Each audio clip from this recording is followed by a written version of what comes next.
Isang gabi noong Nobyembre 2017, 22 years old ako noon. Naggrocery kami ng mama ko. Habang nakatayo sa bakery section, nakasalubong namin ang tiyahin ko at nakipagtsikahan lang ng ilang sandali. Hindi talaga ako mapalagay sa oras na to dahil kamakailan lang ay nanonood ako ng mga YouTube videos patungkol sa mga krimen at nakakakilabot na inkwentro. Shoutout sa criminally listed at Mr. Nightmare. Hindi ako makatulog ng maayos at natatakot ako kapag mag-isa. Alang akong nasa bahay at nakakarinig ng mga tunog. Dahil sa pagkakabalisa o paranoia, sa tingin ko, alerto ako at nakahanda lagi sa bakery ng grocery store. Nakatayo ako doon malapit sa mga bagels at tinitignan ng mga taong dumadaan habang nagchichikahan ang mama ko at tiyahin ko. Wala namang mukhang kahinahinala hanggang sa nakita ko ang mga mata ng isang lalaking napapanot.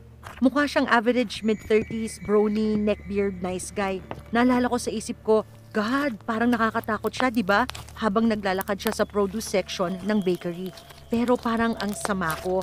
Chill ka lang, ang judgmental mo, ang sabi ko sa sarili ko. Hanggang sa nginitian ko siya dahil nagilty ako. Baka tinitignan ka lang niya dahil nakatingin ka rin sa kanya.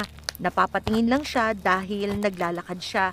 Makakalimutan ka rin niya sa oras na alisin niya ang tingin niya sa'yo, tama? Mali.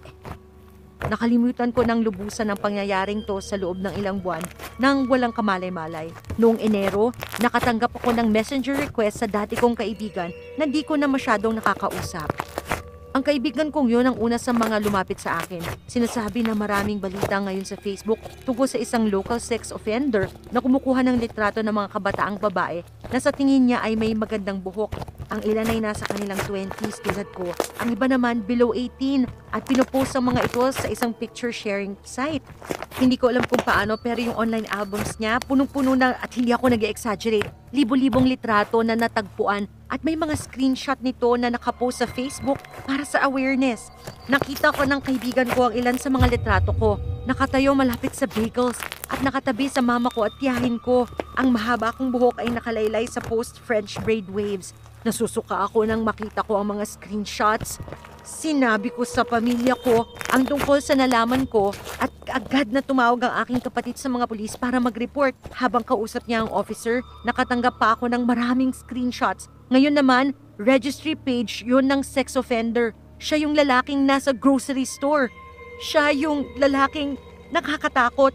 Yung lalaking nagpag-guilty sa akin.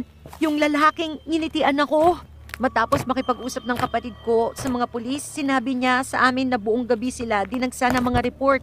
Habang nakikidalamhati, sinabi ng pulis sa kapatid ko na wala silang magagawa dahil ang manyakis na yon ay nasa karapatan para kumuha ng litrato sa publiko.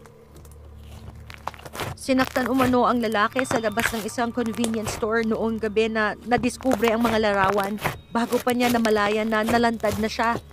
At noon pa man ay naaresto na pala siya dahil sa pagkakaroon ng child porn na ibang kaso naman. Fun fact, matagal na palang alam ng kapatid ko ang lalaking ito. Sikat siya sa internet dahil sa pagiging sketchy niya at pagiging obsessed sa mga babaeng Asian at meron siyang hair fetish at isa rin siyang convicted sex offender. Kaya sa manyakis na photographer, wag na tayong magkita.